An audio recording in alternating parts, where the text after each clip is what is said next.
Jadi begini, saya ekonom sudah cukup lama, jadi bagaimana manage ekonomi itu bukan barang baru untuk saya. Ini jangan bilang sombong ya, tapi kan Anda mesti tahu supaya kebijakannya dirubah.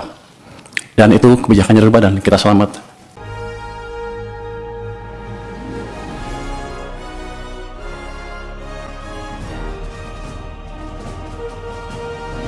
Assalamualaikum warahmatullahi wabarakatuh. Jadi tadi saya nggak mau jadi koboi, sekarang saya dipakai jadi koboi lagi rupanya. Tapi nanti begini, kalau ada kesalahan saya mohon maaf sebelumnya. Silakan Pak, Bapak mau ngomong apa saya kasih kebebasan. Oke. Jadi begini, saya ekonom sudah cukup lama. Tahun 2000 jadi ekonom, pulang sekolah, langsung kerja di financial sector. Kemudian 2002 langsung membantu tim think tanknya Pak SBY di Brighton Institute. Sering memberi masukan. 2010 stafusnya Pak Hatta Rajasa. 2015 masuk ke KSP, membantu Pak Luhut, dan memberi masukan ke Pak Jokowi juga ketika sedang susah. Jadi bagaimana manage ekonomi itu bukan barang baru untuk saya. Ini jangan bilang sombong ya, tapi kan Anda mesti tahu, nanti saya harus meyakinkan bapak-bapak kan. Jadi saya berangkat belajar sebelum krisis 95. Tujuannya saya pikir oke, mungkin saya bisa membantu ekonomi. Tapi sebelum sekolah selesai 1998 krisis, pulang negara udah berantakan pada waktu itu ya. 2000 pertumbuhan mendekati 0, 2001 rendah kan.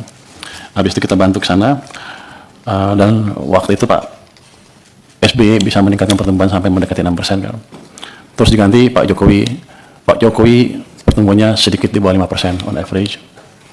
Jadi saya pelajarin dari krisis 1998 salah kita di mana. Kenapa ketika 97-98 negara yang mulai diserang adalah Thailand, Korea dan lain-lain, kenapa yang paling terpuruk kita? Jadi saya pelajari betul apa yang terjadi waktu itu dan bagaimana cara mengatasi krisis kalau terjadi lagi. Jadi ini boleh teori sedikit Mas ya, izin. Di buku moneter itu ada pemenang Nobel yang bilang bahwa dia mempelajari krisis tahun 1930 di Amerika. Dia bilang waktu itu krisis, mereka debat bunga di nol itu masih krisis. Rupanya pada waktu itu walaupun suku bunga rendah 0, tapi uang vitamin yang di sistem perekonomian itu negatif. Jadi ekonominya dicekek. Itu sebetulnya yang melandasi teori utama kebijakan moneter. Jadi kalau Anda mau lihat kebijakan moneter ketat atau longgar, jangan hanya dilihat dari suku bunga. Dia bilang begitu. Lihat laju pertumbuhan uang primer, base money. Jadi dampak kebijakan moneter amat signifikan di perekonomian. Tahun 1997, 98, 97 kita melakukan kesalahan yang fatal. Pada waktu itu BI menaikkan bunga sampai 60% lebih karena untuk menjaga rupiah. Semua berpikir kita melakukan kebijakan uang ketat, ya kan? Wah, bunga tinggi perusahaan mana ada yang pinjam. Tapi kalau kita lihat di belakangnya apa yang terjadi? Kita mencetak uang base money itu tumbuhnya 100%. Jadi kebijakannya kacau balau. Mau apa? Mau ketat atau mau longgar? Kalau kita melakukan kebijakan kacau, yang keluar adalah setan-setannya dari kebijakan itu.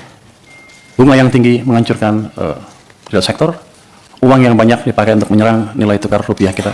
Jadi kita membiayai kehancuran ekonomi kita pada waktu itu tanpa sadar. Ini bukan karena yang ekonom-ekonom yang dulu bodoh atau gimana, tapi memang kita belum pernah mengalami keadaan seperti itu. Jadi kita belum tahu nyata seperti apa. Dan saya simpulkan kesalahan kita di situ. Jadi pada waktu 2008 ada global financial meltdown, kebijakan kita ubah. Saya bisik-bisik sedikit lah ke think tanknya SBY. Waktu itu mau jatuh ekonominya, ekspansi fiskal di tahun 2009, dan suku bunga diturunkan di bulan Desember 2008 ketika rupiah sedang melemah. Jadi hitungan saya lagi nih, kalau kita menjaga nilai tukar dan lain-lain, ciptakan pertumbuhan ekonomi. Kalau mau ciptakan pertumbuhan ekonomi, jaga kondisi likuiditas di sistem perekonomian. Itu yang terjadi. Saya pikir dengan edukasi tahun 2008-2009 itu, semua orang sudah mengerti kan banyak ekonomi yang lihat. Rupanya lupa terus kita tuh cepat lupa, makanya ada siklus bisnis ekonomi naik, ekonomi turun, ekonomi naik, ekonomi turun, sepertinya setiap 7 tahun kita lupa. Untung saya masih ingat sedikit-sedikit. 2015 ketika Pak Jokowi ngambil pemerintahan, kondisinya sama, kebijakan sedang ketat.